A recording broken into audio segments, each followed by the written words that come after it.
देश में लगातार बढ़ रही महंगाई और रोजमर्रा की चीजों की लगातार बढ़ती कीमतों के खिलाफ महानगर के कैनिंग स्ट्रीट व बर्मन रोड इलाके में बड़ा बाजार कोलकाता प्रगतिशील हॉकर यूनियन की ओर से एक विशाल विरोध रैली निकाली गई।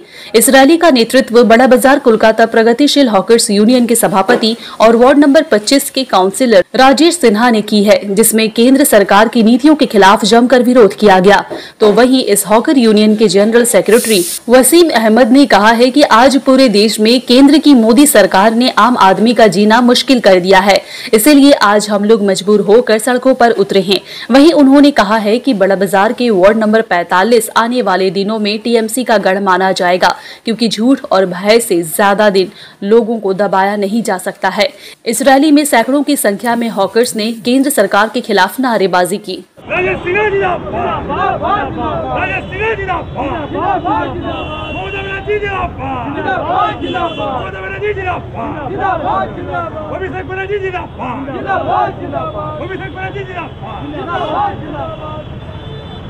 तो देखिए, निकाला जाता है इसलिए जब कोई खास एजेंडा रहे। हम लोग आज बहुत दिन से सोच रहे थे कि अब एक इंसान सुधर जाएगा, अब सुधर जाएगा, लेकिन सुधरने का नाम ही नहीं ले रहा।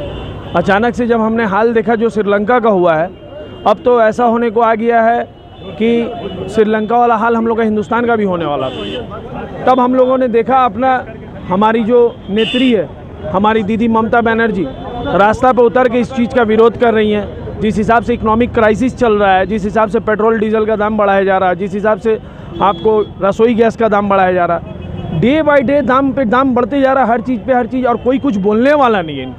तब हम लोगों ने यही सोचा कि कोई बोले या ना बोले, हम लोग बड़ा बाजार कोलकाता प्रगतिशील हॉकर यूनियन, हमारी नेत्री लड़ाकू है, हमारी दीदी जैसे कि यहाँ के वाम फ्रंट का जुल्म को ख़त्म की, ठीक उसी तरह उनका गाइडेंस में और दादा अभिषेक बनर्जी का गाइडेंस में हम लोग और सुदीप दा का आशीर्वाद से और राजेश सिन्हा जी का आशीर्वाद से हम लोग आज रैली निकाले। और हम लोग यहाँ पे अपने अंचल के अंदर में एक मैसेज भेजे कि हम लोग बीजेपी के अगेंस्ट में आने वाले दिन में और स्ट्रॉन्ग से स्ट्रॉन्ग विरोध करना है, और इस कदर करना है कि 2024 में दिल्ली तक आवाज़ जाए, सारा हिंदुस्तान एक ही पुकार करे, ममता बनर्जी को 2024 में पीएम बनाया जाए और हिंदुस्तान का हालात को सुधारा जाए। क्या आप लोग रैली जो आप लोगों ने जो निकाला है, क्या वाकई लोगों के हित के लिए निकाला है या फिर बड़ा बाजार की हॉकर राजनीति में अपना असर दिखाने के लिए? देखिए, असर तो दिखाने का बात रहता तो वो सन 2014 और 13 को दिखाने का पड़ता है। आज के डेट में इस अंचल के अंदर में हमको नाम नहीं बोलना पड़ेगा कि हमारा यूनियन कहाँ है कहाँ नहीं है, क्योंकि पूरा बंगाल के पूरा हिंदुस्तान में ममता बनर्जी का एक जादू चल रहा है। अब ममता बनर्जी का जब आशीर्वाद है, अभिषेक बनर्जी का आशीर्वाद है, तो अब उसका बाद भी दिखावा दिखाने पड़ेगा क्या? हमको तो नहीं लगता है कि तृणमूल कांग्रेस के वॉरियर्स को अब कुछ दिखावा करने का दरकार है। अब सिर्फ स्ट्रॉन्ग एक्शन लेने का दरकार है, और जो धर्म के नाम पे राजनीति कर रहे हैं, जो हर जगह पे मंदिर और मस्जिद को ला करके बंटवारा लगा रहे हैं, उनको भगाने का टाइम आ गया है। असर ये दिखाना है कि हम लोग जो हमें बांटने का कोशिश कर रहे हैं हिंदू मुसलमान को, उसको हम लोग भगाने के लिए यहाँ राजनीति कर रहे हैं, और उसको भगाने के लिए हम लोग रास्ता पे विरोध जता रहे, भले ही से वो हॉकर्स यूनियन के थ्रू जताए या तृणमूल कांग्रेस के थ्रू जताए, तृणमूल कांग्रेस का कोई भी शाखा की तरफ से जताए। एजेंडा एक ही है, नरेंद्र मोदी दूर हटो, और धर्म का राजनीति करने वाला मोदी साहब दूर हटो।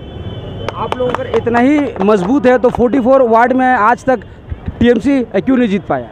वार्ड 44 नहीं, वार्ड 45। देखिए, आपने जो सवाल किया बहुत अच्छा सवाल किया। जब इसका आप ग्रास रूट पे सर्च करेंगे ना, तब आपको ठीक सब कुछ समझ में आ जाएगा। मुझे कोई डर नहीं है, मुझे कोई शर्म नहीं है ऑन एयर बोलने में।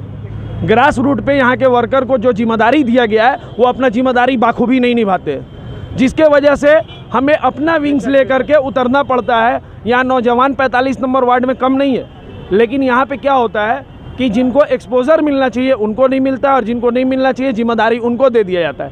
हम बोलते हैं महंगाई के खिलाफ, अभी एक जुलूस निकला था 45 नंबर वार्ड में कुछ दिन पहले, कब निकला कब ख़त्म हो गया मालूम नहीं चला।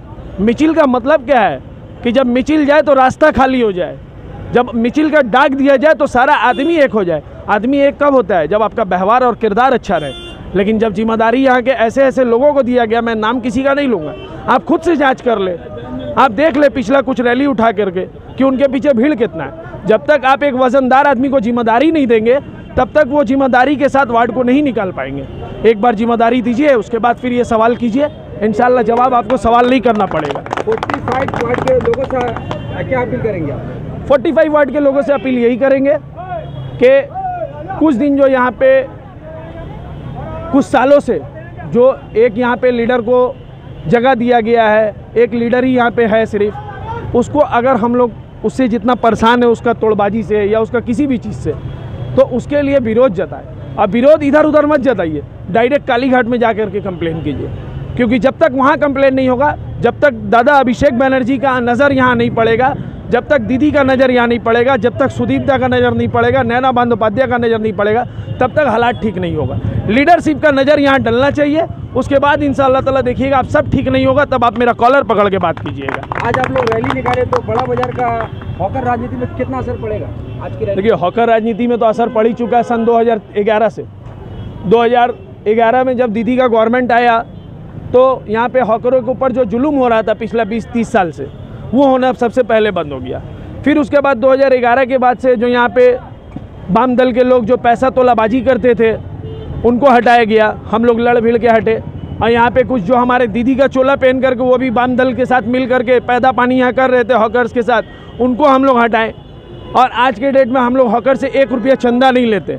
आप एंटायर कैनिंग स्ट्रीट बड़ा बाजार में सर्च कर लीजिए, इसके पीछे मेरे खिलाफ कुछ लोग साजिश भी किए, लेकिन उन लोगों को हाथ में मिला कुछ नहीं, 0/0। तो हम ना ही पैसा उठाते हैं, ना ही पैसा लेते हैं, ना ही देते भी नहीं है भाई किसी को हम पैसा। हाँ, मेरे अंदर में एक चीज़ है जो हम कॉन्फिडेंट के साथ बोलते हैं कि आप सब कुछ तो ला लोगे, वसीम अहमद की तरह 1 लाख नहीं ला पाओगे। आप वो 1 लाख लाइए, उसके बाद हॉकर को ले जाइए, कोई दिक्कत नहीं है।